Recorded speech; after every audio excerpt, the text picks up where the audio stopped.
there's less power.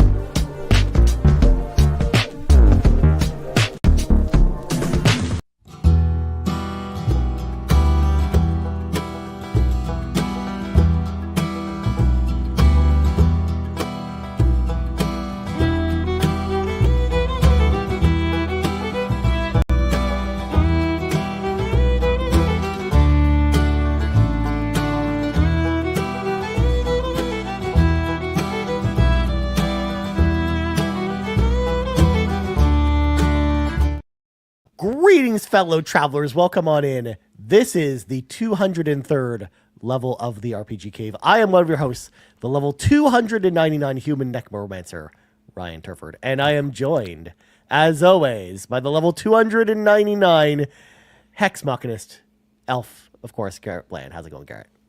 I'm doing good. Ryan, do you know you just go through life and you're just like so busy?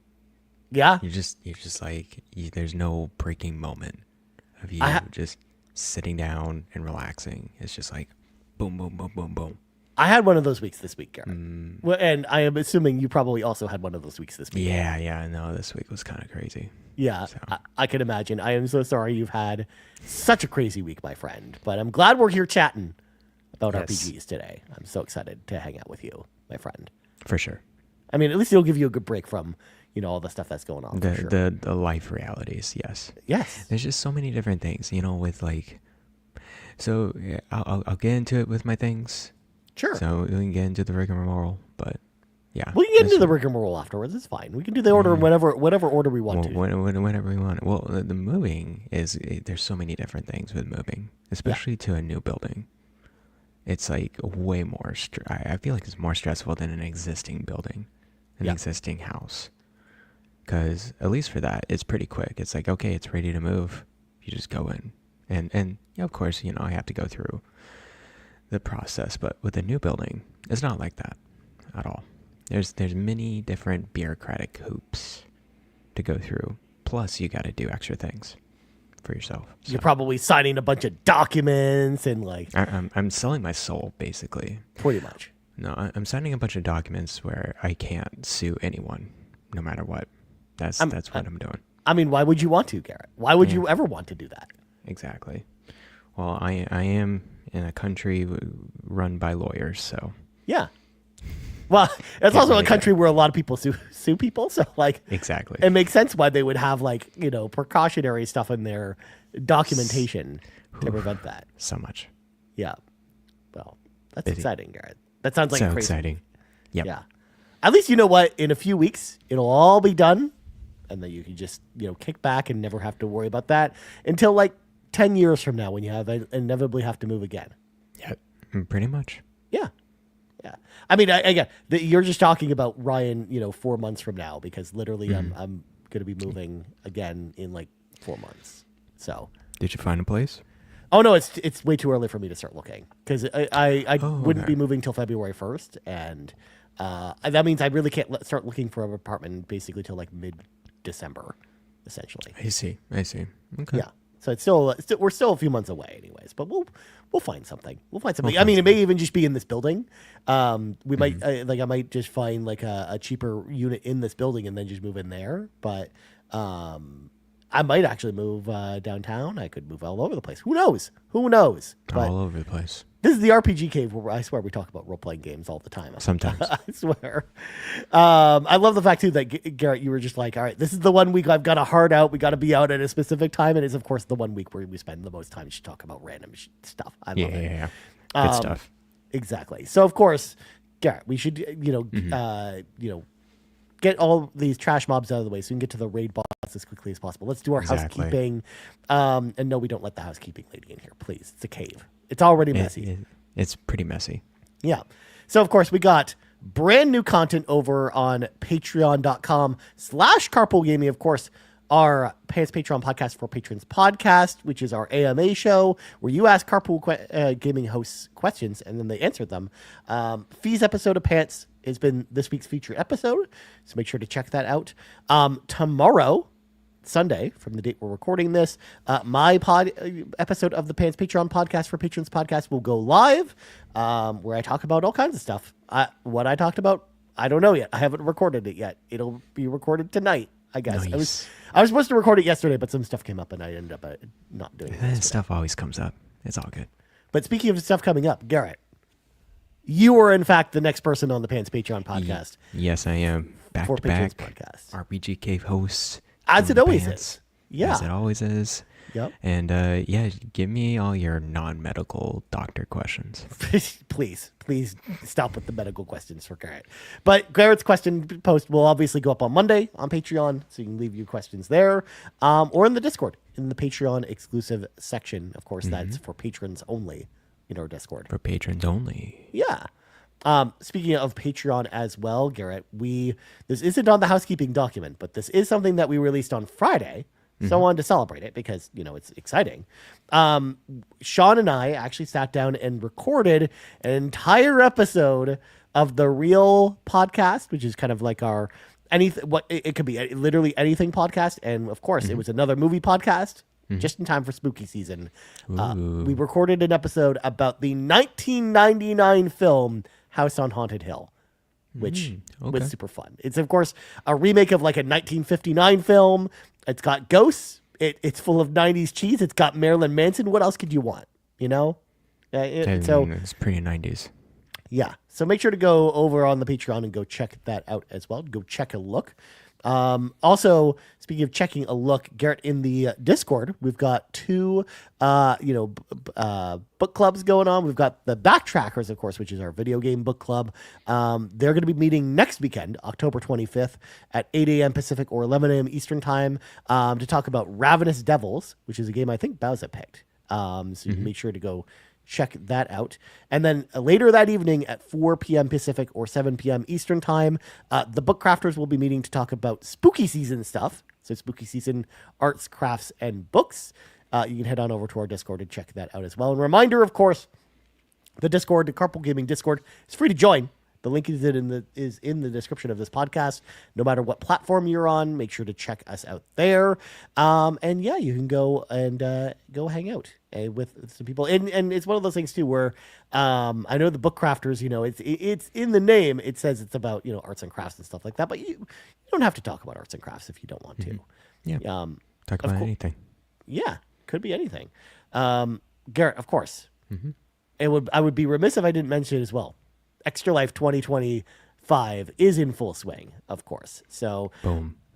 We are, of course, doing Extra Life once again, 24-hour live stream, starting on November 8th. We'll announce the time later, I believe. But if you're interested in donating, of course, we are helping to raise funds for the Stollery Children's Hospital Foundation, which, of course, helps, I believe, children's hospitals in Alberta as well as some other provinces. You can check us out at extra-life.org/participants/carpool gaming. We've got some awesome prizes. And by the way, Garrett, I love this. We've got the Twitch stream open, and it's us looking at this. Which is gosh. Us looking at the Twitch stream, which is then us looking at the Twitch going on forever. Oh my goodness. Yeah, this is my new favorite thing. But of course, we've got prizes, Garrett. Lots of prizes. So for every $25 donation, you're entered to win some cool and fabulous prizes, including an Xbox Elite Series 2 controller, which was provided by the Mitch Power. That one looks cool. I like the red. It's pretty snaky. So yeah, it's Elite Series 2 controller. I believe it's like the core version of it, so it's not like the full kit, but it's red, so it's cooler. Wait, there's like two different versions of the Elite Series 2, a core and a full. Yeah, I was gonna say the core is just the controller itself. The full Elite package is has a bunch of the extra little the interchangeable parts. Yeah, I see. Interesting. Yeah. And you can still change out the parts on this, but you'd have to buy a separate bundle with those parts. Yeah, it looks like there's a metal ridge to the stick. It's interesting. Okay. Yeah. It's made of like the whole controller is made out of like different materials than the base controller. So there's that. Of course, Fuya has graciously provided a limited edition PlayStation Anniversary DualSense controller, which were very rare when they first came out. You can't actually buy these anymore. Very rare. Yes. Yeah, you can go grab one of those. Green Jeans has provided this handmade commemorative plaque, this Carpool Gaming 2025 That's so nice. plaque, which is pretty cool. Of course, Lockcliffe has provided her Squishmallow Essentials pack. So a bunch of Squishmallows if you're interested in getting So into cute. Squishmallows. Yeah, that's a prize. I, of course, Garrett, provided Xenoblade Chronicles 3 Special Edition from my personal collection. As people know, I'm selling off a lot of my collection. And this one, it's one of those things where it's like, I could sell this on eBay. But honestly, I would rather it go to like a good home instead. It's in amazing condition. It's barely been used, as you can tell, because I've barely played that game. So this could be yours as And well. now it's going away. Yep, it's fine. Of course, we've got Nintendo Switch 2 online codes, if you're interested in those. Extra Life prize packs as far as our merch. Also a ton of ID and Xbox games. Garrett, there are so many of these, by the way. There's so many. There's so many. But y'all aren't even ready for how many ID and Xbox games we're giving We're away. going to literally give every person at least one game. No, I'm just kidding. I mean, maybe. Pretty We probably close. could. Pretty But close. yeah. Speaking of the merch, by the way, Garrett, we also have Extra Life merch on the website. We've got T-shirts, long sleeves tees. We've got the zip-up hoodies, the mugs, the stickers, and the proceeds for these are going towards Extra Life as well. Nice. If you're interested in picking some of these up, again, carpoolgaming.com is your website for that as well. And I think that is everything, Garrett. I think those are all the things. Also, I'm removing it from the stage, but it's not putting us back to normal. I don't understand why. Oh, no. I think Oh, we broke no. StreamYard, Garrett. We broke it. Yeah. That's- Wait. You had yours just fine. I don't know. Oh, there we it go. is. Yeah. Okay. Whew. I was a little bit worried. I was like, maybe we're going to have to restart the stream. That is. But anyways, yeah. So that's all the cool stuff over at carpoolgaming.com and as well as over on our Extra Life. So make sure to go check that out. But now, Garrett, without further ado, it's time for your things, my friend. Well, the first thing, super cool thing, I announced it last week. I am reviewing the Outer Worlds 2 for Carpool Gaming. Code was provided by Xbox, and I'm looking forward to my full thoughts on this game. Likely won't finish the game by the time reviews come out, but definitely have some impressions, and then next week we'll do kind of like a full-on episode impressions and going through what I think about the game. So, yeah, stay tuned. Stay tuned. And I think, because the game's actually out on, I believe, on Friday, which is interesting. Yes. Like Well, it's a 5-day early access for Friday. It's a premium edition, yeah. And then regular Game Pass folks will be the following week. Yeah. Yeah. Cool. Nice. Also, just to throw it out there as well, we'll have information about this on Monday, but I did also announce earlier this week, this isn't a role-playing game, but this is also an Xbox plug. I'm also reviewing Ninja Gaiden 4 for the channel. You can look out for my coverage on that on Monday evening. 7 p.m. Eastern time is when that will go up. So Nice. make sure to check it out. Also, if you're interested in checking out that game, I'll be streaming it starting, I believe, at 9 p.m. That night. So make sure to go check that out as well if you're interested. Super cool. Yeah. Okay, thing number 2, Ryan. This one was a chore yesterday. Let's just, and this is why I have a hard stop today. Of course. Okay, so we got a really good deal on a marble table. It's it's not like that big. It's like a 30-inch. So it's like a it's like a book, like a breakfast table. Okay. Really good price from an outlet store. It was quite a bit of ways away yesterday. Actually, lots of traffic during rush hour, right? Took us 2 hours to get there yesterday. Okay. This thing is heavy. Well, of course, it's made out of marble. Oh my goodness, it's so heavy. It was like at least 250, 300 pounds. Jesus. The store only provided like 2 people to help us, and one person was kind of bigger. Yeah. We couldn't get it up like to our car. It was like so heavy. Fortunately, we had two other people picking up their furniture at the same time, and we just asked them for a quick help, and they did amazing. They were like picking up from the base, Aw. putting it into the trunk. So good Samaritans, thank you so much. Putting a marble table inside our vehicle. We brought it over last night, and of course, we're waiting till this morning. We're bringing in more people over to safely get this table out of the trunk, because it's gonna take a little bit so fingers crossed, everything will go smoothly. I think it'll go fine, but just gotta be careful. Dude, that's crazy. Like, I can't, I can't even imagine, like, if it's made out of marble, it's probably like super heavy. So, I'm glad that you've got some friends coming over and are going to give you guys a hand with that. Cause otherwise you might have just had to just leave it there and just like get your money back, I guess. Well, we would probably hire movers or something to like professionally get that. Now, Garrett, if I may, Yeah, I mean, go for it. Is it weird that when you said marble table, my mind immediately thought about like a see-through glass table that had like a maze in it for your marbles, because it's a marble table for your marbles? That would be actually really cool. I would enjoy that. Yeah, it would be so fun. But I don't know why my mind just went to that instead of thinking about, oh, the table is just made out of marble. The table would be way lighter if it was like that. It probably would, actually.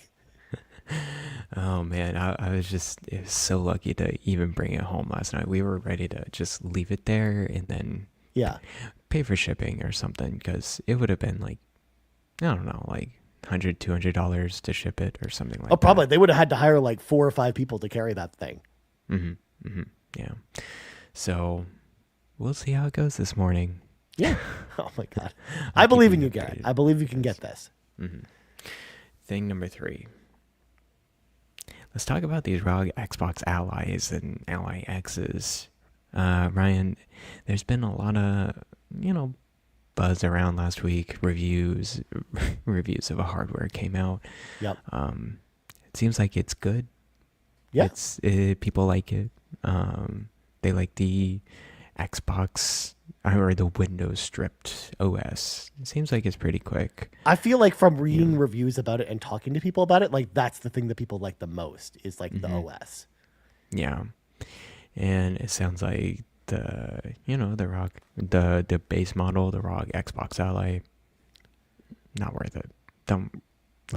Really don't go for that if you're wanting this device, because it's on par or even not as good as a Steam Deck, and Steam Decks are just cheaper. Fun fact, Garrett, the place I work at my day job, we did a review for the Xbox ROG Ally console. The base. Oh, okay. The only one they sent us was the base console. They didn't send us the X. So we reviewed crazy. The base model. And it was very similar thought process, which was the review mostly was like thinking about, man, the performance is fine on this, but the performance would probably be better on a Steam Deck.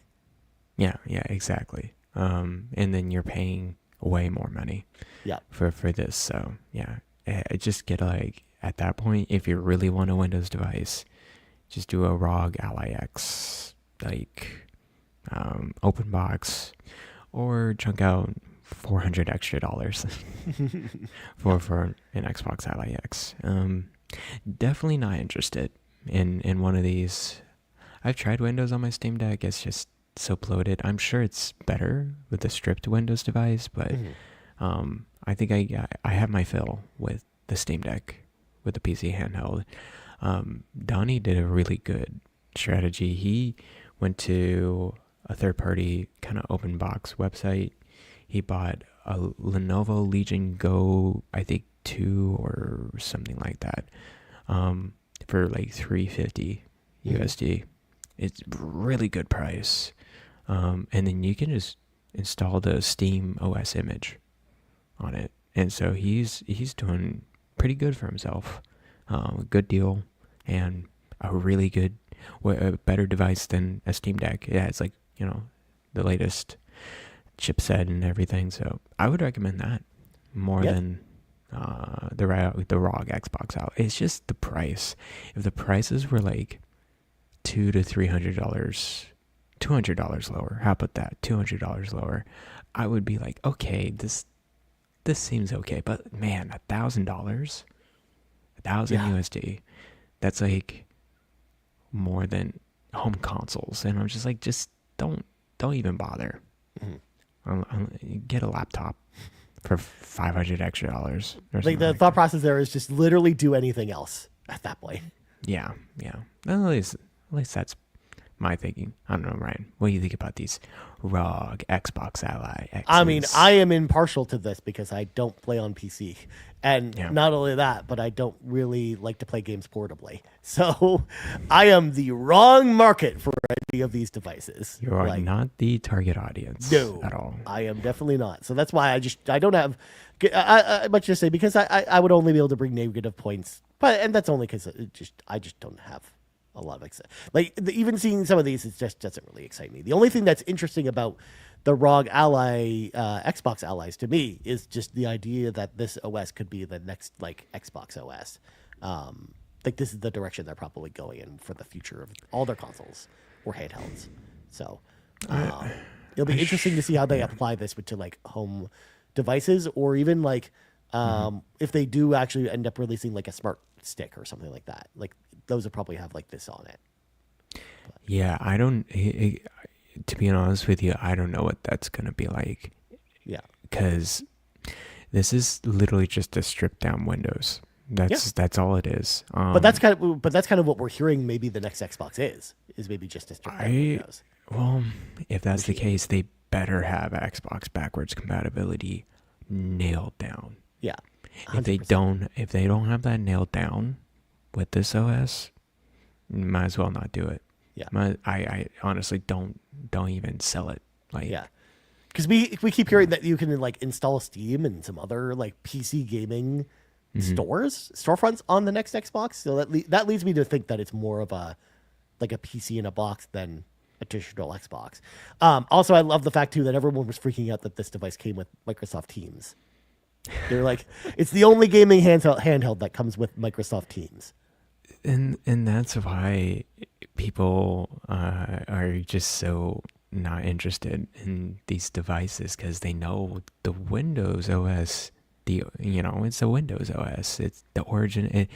It doesn't have the gamer in mind. And then when you have something like Teams or any other bloat, just like get in the design, get in the way. It's just like, wow. It's like you clearly know what the focus is with Microsoft, and it's so hopefully they scrub up the OS a little bit more, make it more intuitive. I imagine it'll take some time though, like to get that going. Yeah. So I would imagine so, but cool.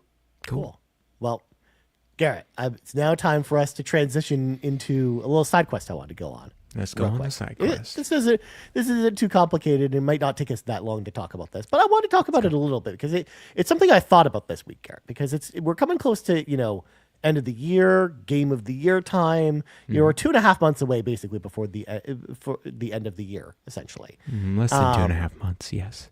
Yeah. So I'm it's making me think a little bit about like what RPGs have I played this year that came out this year? Like what really is the RPG of the year to me? And when I was looking back at the list of games I've played this year, I was like, how has this happened? I've barely played any role-playing games that have come out this year at all. I don't understand. It's so like unlike me. I think I played more than you. I think so too. This year. I think so too. We're going to kind of go through it a little bit because, first of all, if you haven't been listening to us all year, obviously there were the first 6 months of this year where I had pledged not to buy any new games, which is something that happened. Yes. And as a result, I didn't really get a chance to play many new RPGs that came out this year. I did play some role-playing games. Like I played some stuff from last year, like Dragon Quest 3. I had played like the Lunar games during that time. I played some old stuff, but for the most part, Garrett, my list of RPGs that I've played that have come out this year are as follows. You ready for this? It's a long list. Go for it. Avowed. Okay. I played Borderlands 4 and Atelier Yumia. That's it. That's the list. Those are the 3 role-playing games I played this year. And I never even finished Atelier Yumia. I only got like halfway through that game and then put it down. I actually think I only played 2. 2 new RPGs this year. Yeah. So I think we're in the same boat. Interesting. Because like I've played a bunch of RPGs like Pokemon Scarlet, Final Fantasy 3. Like I played a lot of like older RPGs this year. Like even when I was able to buy games again. Like that's when I was playing Pokemon Scarlet. Or there was a lot of like non RPGs that kind of swept me up, like Ninja Gaiden Ragebound or Donkey Kong Bonanza, Bubsy for some reason, Hollow Knight Silksong. Like those were the games that grabbed me this year. So I thought it would be an interesting point because usually this would be around the time, Garrett, where we'd start thinking about like what role-playing games kind of like we'd be talking about in the future for like our favorite RPGs of the year kind of thing show. And like there's been nothing. Also, there's one RPG you forgot about that you played this year, Garrett. Expedition 33. Yeah, so 3. I will be playing like 3 that came out this year. Yeah. And then Outer Worlds, because you're playing it now. But yeah, you'll finish it at some point. So, yeah. like that's the thing. That's why it's so weird to me because like I've been thinking about this, and I know like also that it's been this year for RPGs has been backloaded. We just got Final Fantasy Tactics that just came out. Dragon Quest 1 and 2 is coming out soon. Vampire the Masquerade Bloodlines 2, despite the fact that it didn't review well, just came out now. Octopath Traveler 0 is not coming out until December. Like a lot of RPGs just are in like the back half of this year. But I just found it strange that like, is there something wrong with me that I haven't played this many new RPGs? But then now that I'm hearing you talk about it, it's like maybe we're both weird, Garrett. Or maybe maybe this year just hasn't had like a glut of amazing RPGs. Maybe that's it too. I think there's great RPGs this year. I think it's just a matter of like, does it interest us? Like you got the Trails, Sky remake, and then you got so many smaller RPGs that came out this year. It's just I wanted to really focus on backlog as well. Yeah, pretty much. True. And I also played like Mario and Luigi Superstar Saga. I'm playing Brothership as well. One day you'll finish Bravely Default as well.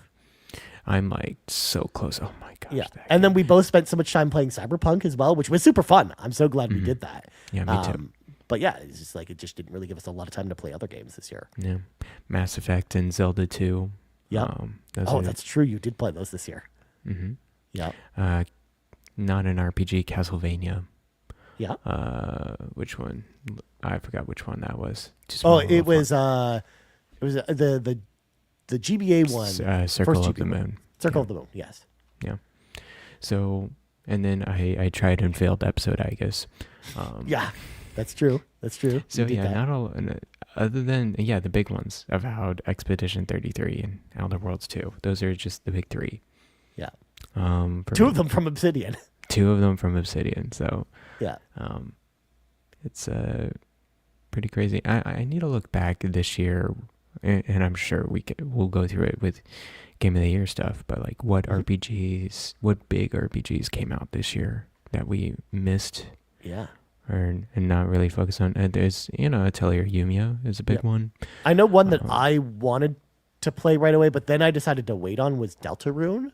Deltarune. Because I'm kind of waiting for all the chapters to be out for Deltarune before I play through it again. Because we I was hoping this would be the end of it when we got the next big release for Deltarune. I had hoped that all the chapters would be in it, but we're still waiting for chapter 5 and 6 of Deltarune. And who knows when those come out, even if they come out next year or 2027, or even like, for God's sakes, it took us 4.5 years to get from Deltarune chapter 2 to 3 and 4. So like, that's what I mean. Like, I'm just kind of like waiting for this big game to kind of finish.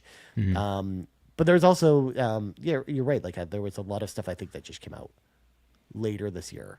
But I don't know what else we missed from the beginning of the year. Tales of Grace's F, the remaster came out this year. Yeah. And then we had the Lunar remasters. Like there was a lot of good like remasters. Oh, Monster Hunter Wilds was a big one. Yeah, that's true. Elder Scrolls Oblivion remastered. Yep. ZA is about to come out. Yeah. That's a Well, big ZA one. actually came out on Tuesday. Oh, Or sorry, Tuesday. Thursday. Oh, Thursday. Yes. Yeah. So yeah, those are the big ones I can think of. Yeah. Interesting. Again, I thought it was an interesting food for thought because we're like the RPG people and we barely played anything. Of course, Final Fantasy Tactics.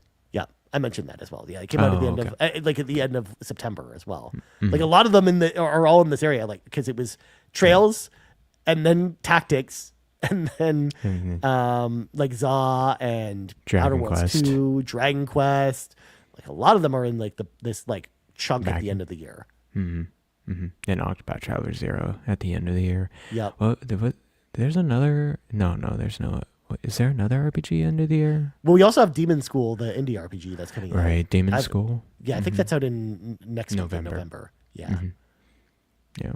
So, but if I compare this year to like last year or the couple years before this, I think it's not as many RPGs.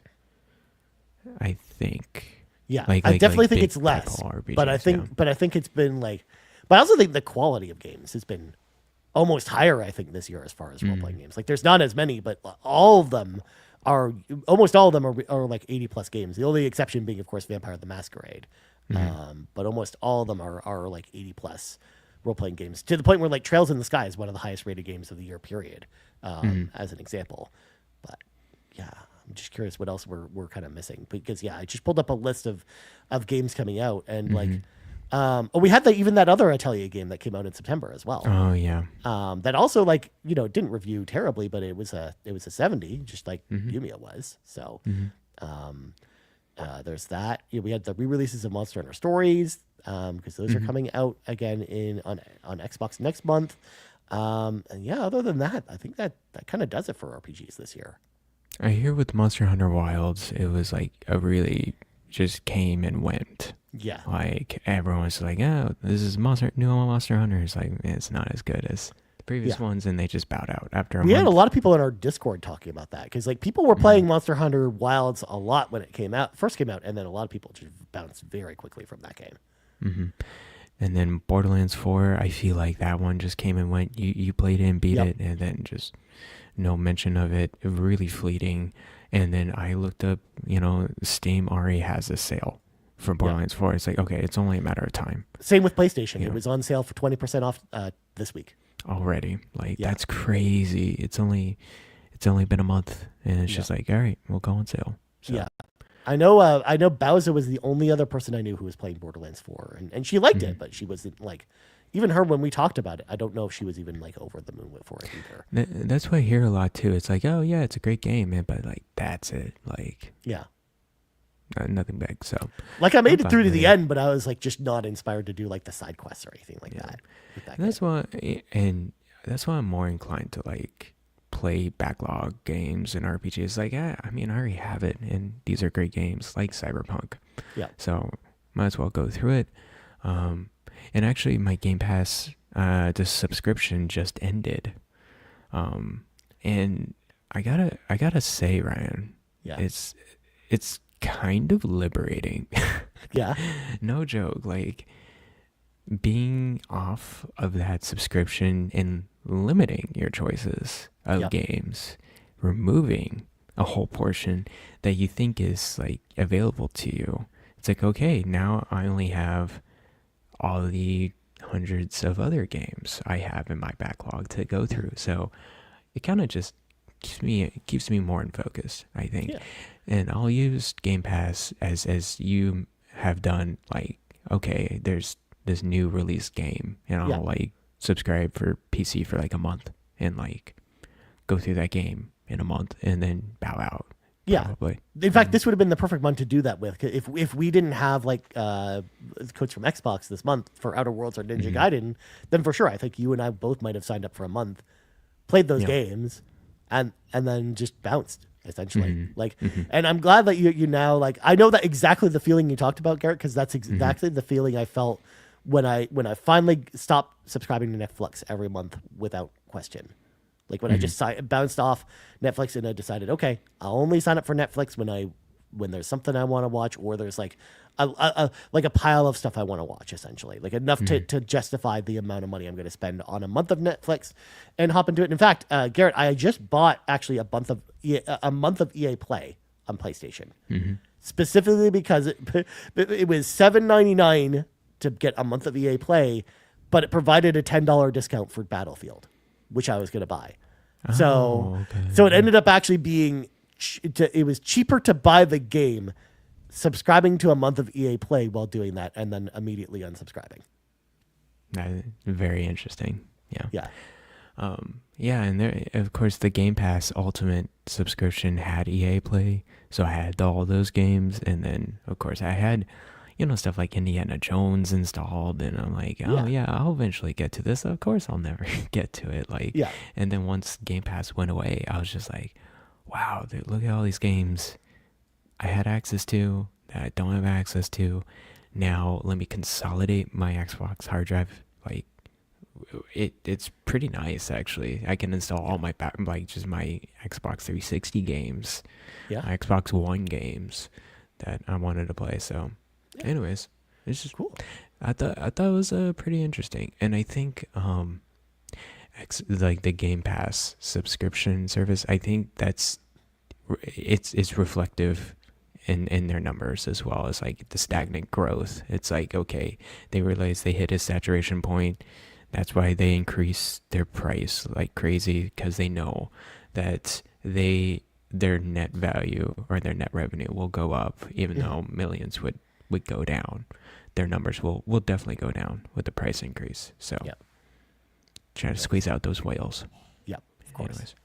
Or the people just addicted to Fortnite, because that's the thing. Like, I think it's probably a really good deal every month if you already want Fortnite Crew, and you also play other games. Like, I feel like that's like a good like option there. But if you're not into Fortnite, then I don't really. I'm in 100% agreement with you. Wouldn't really care about that. And of course, I was looking on the list, Garrett, and I realized in December we're going to get the RPG that's going to turn us around, Garrett, and make us realize it's the greatest year of RPGs, because of course we're getting Romancing Saga Minstrel Song Remastered International Edition, which of course is the perfect time to come back to role-playing games, right, Garrett? Of course. The Romancing Saga is their saving grace every year. Look, it wouldn't be a year of our lives, Garrett, if there wasn't at least one Romancing Saga game released every year. It's kind of crazy how Square Enix just keeps beating that series down our throats. But it must be selling. That's the only way that's justifiably possible why they would continue to do that. It must be selling. It must be more popular outside of North America than we think. It must be a weird pocket of folks that are just into Romancing Saga. Yeah. Like it's the same kind of pocket of folks that are probably into like Romance of the Three Kingdoms, because like that, like those games do definitely like appeal to a very specific audience, and I think that's very specific audience buys every single one of those games. Yeah, interesting. Yeah, good for them. Yeah, good for them. Well, good talk, Garrett. You know what? I feel less weird now, because coming into this, I felt like, am I kind of letting everyone down? Am I letting the audience down by not playing as many, modern or 25 specific role playing games? And I don't feel as bad now. The only one I feel bad about is Expedition 33, because I still haven't played it yet. I'll play it eventually. Yeah, and that's a good one. Yeah, just letting you know, pretty good. Pretty good. Well, anyways, Garrett, it is now time for us to transition into reading from the sacred texts, because we got a topic this week, of course, inspired by one of the NPCs, the non-podcast characters. And we got this question comes to us from Savoy Prime, aka Ron, who asked us the question: Ahoy Cave, Mass Effect 5 has been on my mind lately. With the Game Awards coming up, do you think we'll get another teaser or finally an official trailer for the game? It's been a bit since the last info drop on it. It feels like it would be right for it to come up for air at this year's Game Awards. Space and sci-fi role-playing games are making a bit of a comeback with Mass Effect 5 Exodus and The Expanse Osiris Reborn. I'm looking forward to all of them. Do you have any interest in any of these games? Have a great show, y'all, and I'll post reference trailers to the games I mentioned to those that are not in the know. Because he posted those in the Discord for other people to see. Also, I hadn't heard of this Exodus game, so I'm glad that really? Ron posted this. Okay. I should say, I like when I watched the trailer, I'm like, I vaguely was reminded of it, but it's been it had been like a year and a half since that trailer came out. Is that the Matthew McConaughey one? No, it's a different one. Oh, I thought that was a Matthew McConaughey one. Is it a different one? Or maybe it is, but he's not one of the characters that are in the two trailers that Ron posted. Okay, hold on. I'm looking this up as you go. Yeah. But also for reference, Garrett, I was curious because I'd forgotten when the Mass Effect 5 trailer came out to announce that Mass Effect 5 is happening. And I looked up the trailer on YouTube, Garrett. December 10th, 2020. It's been almost 5 years since they announced Mass Effect 5. That's kind of crazy. Which is crazy. Crazy. Like we're almost in cyberpunk territory with that game as far as when that game was announced before we ever saw it again. So yeah, that's so 5 years. Okay. So first of all, Garrett, the main question I wanted to ask, in relation to Ron's question before we kind of get into whether or not we think we'll see Mass Effect 5 at the Game Awards is, are sci-fi role-playing games actually making a comeback? Because Ron says they are with, some of these games here, the next Mass Effect game, Exodus, The Expanse, Osiris Reborn. We also had Starfield that came out 2 years ago. 2 years ago, yeah. But other than that, though, like I'm trying to like rack my brain of like other sci-fi role-playing games we've had besides these three games lately, Garrett. And I'm struggling to think of even one. Yeah. So that's why I wanted to pose the question: do we really think that sci-fi role-playing games are actually making a comeback? I mean, maybe we'll see how these three games go and like when they're actually going to come out. It might be staggered over the years. We also have Judas, which is not an RPG, but it's another sci-fi game. So maybe people are getting into more sci-fi related stuff. Yeah. I think it's just a matter of timing for these games. Like they could be coming out all in 1 year, and it may not be next year. It might be 2 years from now, or it could be 3 years from now, or whatever. So would I say the sci-fi is making a comeback? Yeah, I don't know. It just doesn't seem there's like too many of these that come out in general. Yeah. That's what I mean. Like they already were a rare breed even before Mass Effect came out. But then we've definitely been seeing a lot of them. And I always thought to myself, Garrett, that when Mass Effect released, we would probably see a lot of Mass Effect-like games that would come out where like they were third-person shooters, sci-fi, with story elements and stuff like that. But like that didn't really happen. Like we didn't really get a ton of those types of games. I mean, the closest we got was Alpha Protocol from Obsidian. But like, something like Starfield, but Starfield was going for like a very different vibe than even those games. But like, it always made me wonder like why more developers didn't actually try to do like the Mass Effect thing. Like I'd always expected it. Like I think we're finally getting it now with these other two games because both Exodus and The Expanse Osiris Reborn look very similar to Mass Effect if you look at the trailers for them. Like they're third-person, cover-based action RPGs, sci-fi. You're shooting with guns. You've got cool powers. Like they're very Mass Effect-like. I would argue Outer Worlds 1 and 2 are sci-fi games. Yeah, definitely. You're in space. Yeah, those count. Yeah. But yeah, really cool, promising trailers. I recently saw the Expanse one. Have you seen that trailer? Yeah, I just watched it this morning. Yeah, it looks really cool. Like, it looks squad-based. You got a bunch of gadgets. It looks like they manipulate a lot with gravity and like, it's just like tactical gameplay. So, yeah, we'll see how it goes. I wonder how RPG is it gonna really be compared to like Mass Effect. Is it going to be like Mass Effect 1 or Mass Effect 2? Yeah, that's true. Because Mass Effect 2 is like much farther away from the role-playing stuff. And yeah, like yeah, because you never know. It could be something more like something like Borderlands, even. Well, Borderlands isn't really like a your traditional style RPG in that way. So yeah. I mean, I'm interested to see how these games go. Like honestly, like that. The main reason I also wanted to bring this up is honestly, I just want to see more of this stuff. Like sci-fi is, one of my favorite genres, and we just don't really get a lot of it in the role playing game space. Like we do with Outer Worlds as an example coming out soon, but we don't get a lot outside of that, really. Yeah, I think it's also pretty. I don't know if it's more difficult in terms of a development, but like you can imagine. When you go into space in sci-fi, it's a lot. You got a lot of flexibility in terms of how expansive you want to be. Yeah. How many planets are you gonna do? How many galaxies are you gonna do? And I think that was one of the troubled developments with Starfield. I think they were like, "Oh my gosh, we need to make this big." Yep. And we need to make it big. While being creative, but we got to make it automated. So making sure that, we have certain algorithms in place to procedurally generate so many different worlds. Yeah.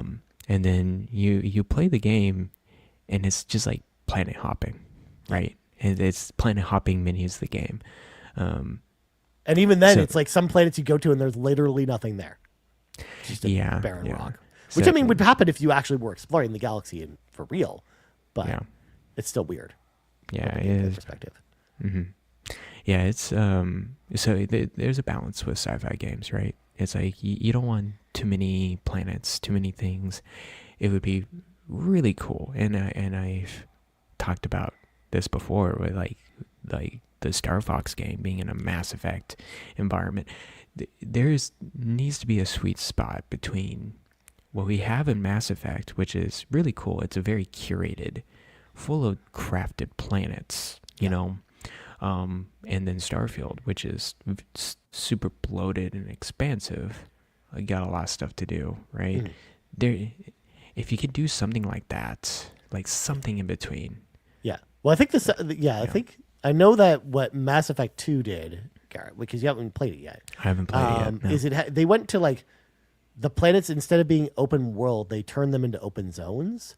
So kind of somewhat closer to like Rise of the Tomb Raider or Uncharted or something like that, where like you were on kind of like a set path, or you could explore planets like you had like big hub areas like almost like the Citadel, but a lot of it for the most part was not nearly as open as the first Mass Effect game, and then they kind of like did this like amalgamation of those two ideas with the third game a little bit, but like it's really just trying to with sci-fi role-playing games. You're right, it's definitely tough because you just can't go too big with it, because if you go too big with it, you run into the issue that Starfield has, or even like the issue with No Man's Sky has, like not a role-playing game, but when you're exploring some planets, like if they're not curated, if they are like procedurally generated, sometimes you go there and like not a lot of stuff makes a lot of sense, and it can be kind of boring. Yeah, pretty much. Also, Exodus is the one with Matthew McConaughey working with it. Okay. I think he's in it. Yeah, he's like voiced in it or something, and then he's the one that revealed it in the Game Awards 2023. That's right. Oh man. Yeah. So cool. And that's also the only one we have a date for any of these, because it's just nebulously 2026. So sometime next year. Next year. Expanse, there's no release date announced for it, and then the Mass Effect, please, there's no release date for that yet. So, getting back to Ron's question, where he asked about whether or not we think it'll be at the Game Awards. It's been 5 years since they announced it. Like, is it the time for it to resurface? To which my response to you, Ron, is no. I don't actually think this game is coming back at the Game Awards, and honestly, I would be surprised if this game ever comes out at all. Because that's correct. We do know that buyout deal with the Saudi group, even though it hasn't closed yet, it will close. It's set to close sometime next year, and I think it's like early. It's like February or March. It's supposed to close. Oh, really? I thought it was 2027. I don't know why I thought that. And maybe I'm wrong, but yeah.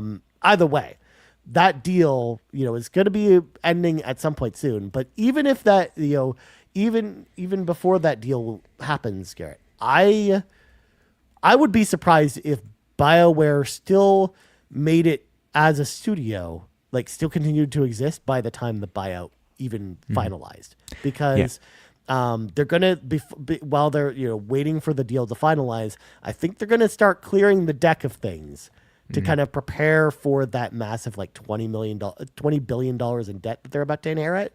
And the first thing that's gonna go are studios like BioWare. That are kind of like their art studios, or like a studio that is not developing like a live service game, or like a game that is like monetized in that way, right? Yeah. Like anything that's not sports games. Like I feel almost that, and Yarden brings up a good point with Veilguard too, because we know famously Veilguard sold well below expectations too. Like I just don't think the new Mass Effect game ever comes out. Yeah. Is kind of my thought process, and I could be wrong. I want to be optimistic because I love Mass Effect. But part of me feels like that game never sees light of day. And that's why I think it won't be at the Game Awards, because I just don't think that they want to give people hope that this game is coming out, knowing the future of the company and knowing that it probably won't see the light of day. Yeah, no, I totally agree with that. It's really sad to hear about the buyout with EA, because it means closing of studios. More than likely BioWare, and then others, and then also just let you know it's expected to close in the first quarter of fiscal 2027. Okay, but it's fiscal 2027, which is anywhere between March of next year and March of 2027. Yes. Yeah. So it could actually technically be next year. Yeah. So whatever the first quarter is of 2027. Yeah. Of EA, then. As when they expected to close, and they're going to have to recuperate that debt. Yeah. So sorry to, and I think before the whole buyout deal, I think we were less than optimistic as well. Yeah, I still thought there was a good chance, because of what happened with Veilguard, that there was a good chance that it wasn't even coming out anyways. And I think this just even cements that even more. And Yarn makes a good point. EA now will probably be Madden Football Club and Battlefield, or just all the sports games that they do. Like I still think they'll still keep doing college football. I think they'll still continue doing NHL, because those games still sell really well. And they're able to, especially with microtransactions too. So I think all the sports games that they do will stay. And Battlefield, because of how well Battlefield sold, I think it'll get to stay too. But like, I would be even surprised if we ever get like a Star Wars Jedi Survivor 3. Because like, yeah, that would be surprising. Yeah, because like, I think they'll just be focused on Apex. Yeah, because like Apex that, Legends. I think that because they were trying, because Jedi Survivor sold really well, and that game was positioned to be like part 2 of a trilogy. But I don't know if Respawn will actually get that game out in time for that to happen. It's sold well, but in licensing deals, it's kind of crazy. Yeah, and it's also a game they can't monetize either. Like it's not. So I think that kind of throws that out as well a little bit. So yeah, I mean, for the most part, Ron, I'm sorry to be the bearer of bad news, but I think I honestly believe that Mass Effect 5. I give it like 10% odds that game ever sees the light of day again, whether with a trailer or ever comes out. Yeah. So sorry to be a Debbie Downer on this, Ron, but I'm pretty interested in Exodus. Because that's actually people coming from BioWare, right? Yep. Like it looks like a very BioWare game. Yeah, and I would have to look into the staff a little bit more, but I think the director of like Knights of the Old Republic is there, and like there's a lot of great talent that's investing in that, and it's based in Austin, so I have hope for Exodus for sure. And honestly, I think that that Expanse game is going to be pretty good too. It looks cool. Yeah. It looks really cool. So please be excited. Please be excited. Yeah, because even though we don't have I don't think Mass Effect comes out, I do think there is like good hope for sci-fi role-playing games in the future. So that's a good thing. Like Star Ocean, Ryan. Like Star Ocean, yes. Thank you, Garrett. Thank you. Of course. God, we need a new Star Ocean. What are we doing? Of course. Square. Yes. All right, Garrett, I think it's time to party up. Let's get some more questions from the NPCs. Starting with Final Fantasy VIII is life, Final Fantasy VIII is love. And it looks like a question specifically from me. Garrett. He asks, believe it or not, there are 2 games on my mind: Final Fantasy VIII and World of Warcraft. Of course. My question is for Ryan specifically. Will you be participating in player housing when it launches in World of Warcraft in the next couple months? So the release date for player housing early access, which are available to people who pre-order the next expansion for World of Warcraft, starts on December 2nd of this year, assuming it doesn't get delayed, because things in World of Warcraft land tend to get delayed. But assuming it comes out on December 2nd, the plan is awesome, Dave, is I will play it. As I do want to get myself a house. It would be really awesome. I would love to decorate it. The only problem with the housing update is it comes out 2 days before Metroid Prime 4. And as people know about me, I'm a huge Metroid fan. And the second that game comes out, everything else is getting dropped no matter what I'm playing. So I think that, yes, I will enjoy it for 2 days. And then I will immediately have to go and play Metroid Prime 4. But there you go. There you go. Next up, we got Jay Hetfield 0816, who says, hey guys, hope you are well. Thursday is always one of my favorite days of the week because that's when the show comes out on Apple Podcasts, which is actually fun. It's interesting to hear how people actually listen to the show. And Jay Hetfield actually waits for the free version on every Thursday, which is awesome. Nice. So his question is, what is the longest RPG playing session you've ever had, and what game was it? That means you only stopped to eat and use the bathroom. Otherwise, you just kept playing and playing and playing. And along these same lines, what were the fewest number of days you've been able to finish an 80-plus hour RPG in, and what game was it? So, Garrett, to give you some time to think on this. First of all, my longest RPG session was 1 year when I did Extra Life by myself. I played Final Fantasy 14 for 25 straight hours. Oh my gosh. It's crazy. Yeah. And of course, I broke to eat food and do what I needed to do, but that was it. I was basically just doing that for the kids. So that's probably my longest gaming session is 25 straight hours playing Final Fantasy 14. RPG playing session. Wow. RPG playing session. Yeah. Well, actually, no, I can't think of a longer one actually outside of that. Like 25 straight hours, Garrett. How often would you do that anyways if it wasn't Extra Life? Yeah, pretty much. Yeah. That's crazy. Yeah. But, and then the other question, and then I'll let you answer, Garrett, Sure. is fewer number of days to finish an 80-plus hour role-playing game. What game was it? I think my record for that is Metaphor, because I beat that game in... You beat it pretty fast, yeah. It was less than a week. It was like 6 days, I think I beat that game. Yeah. Yeah, that's really fast. That's like Kevin level. Yeah, it was kind of ridiculous. The only other one I would maybe lump in with this is Persona 5 Royal, because when I played that, it took me a week and a half. But that game was almost double the length of Metaphor. That was a 150-hour game. So, I did that in a week and a half, and I'm not proud of that. Yeah. For me, longest playing session, it must be either Fallout. I'm imagining a few games. Fallout 4. I did the platinum, like going all the way to the end, like a platinum run. Yep. I think that one I did like 8 or 9 hours one day, just like going through it. Not a 24, 25 hour session or anything like that. I've done Fallout 4. I'm thinking of Diablo 3. I must have done like just a full day of that. Persona 4 Golden. I must have been and these would be like 8 to 9 hours. Yeah, like a full day of your free time. Yeah, essentially. Basically. And then I would have to rest after 8 or 9 hours. Yeah. It's kind of crazy. Fewest number of days finishing a huge RPG. Actually, it's probably pretty long. I'm imagining Persona 5 base. It took me still... Well, maybe not Persona 5 base. I'm really trying to think what big RPG I fewest amount, but I only think of like 2 months or something like that.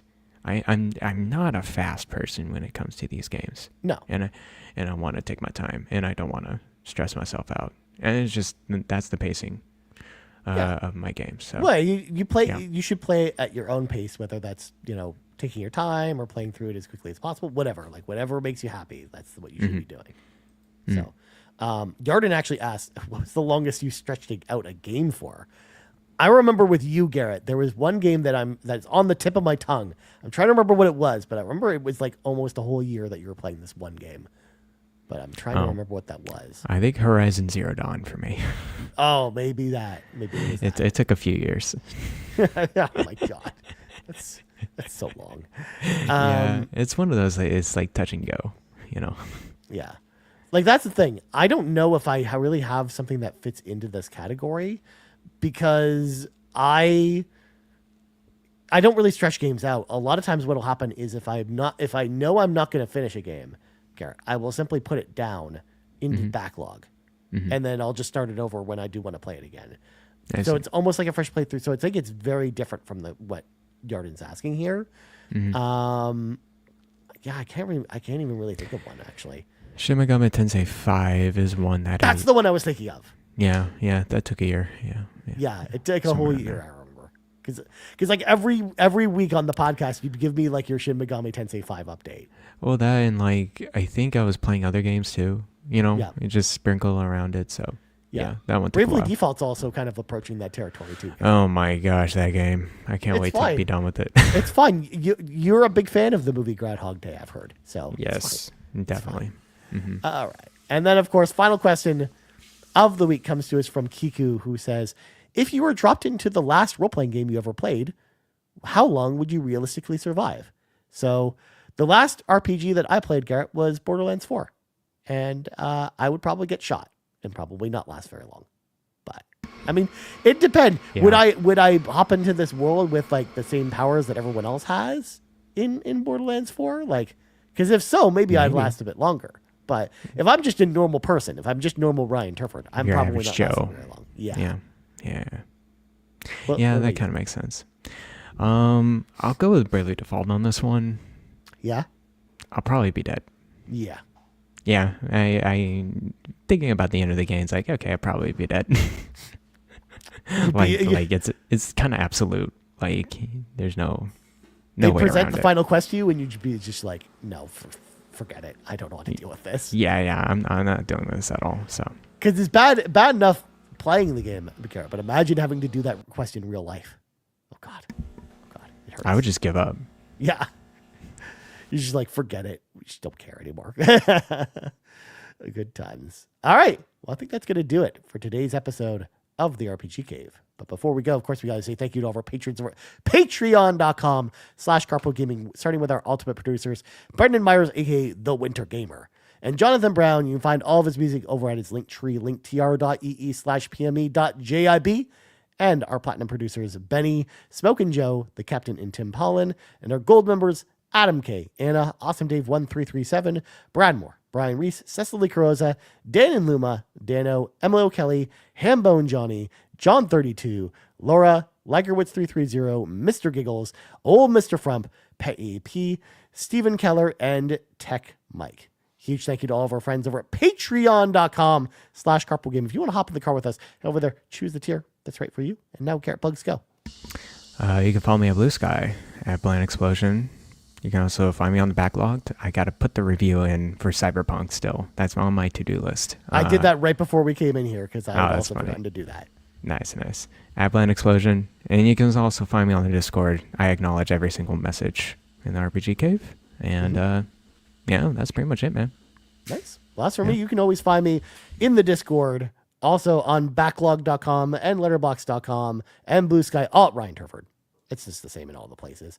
So for Garrett Bland, I'm Ryan Turford. This has been episode 203 of the RPG Cave, and we're out. Bye-bye.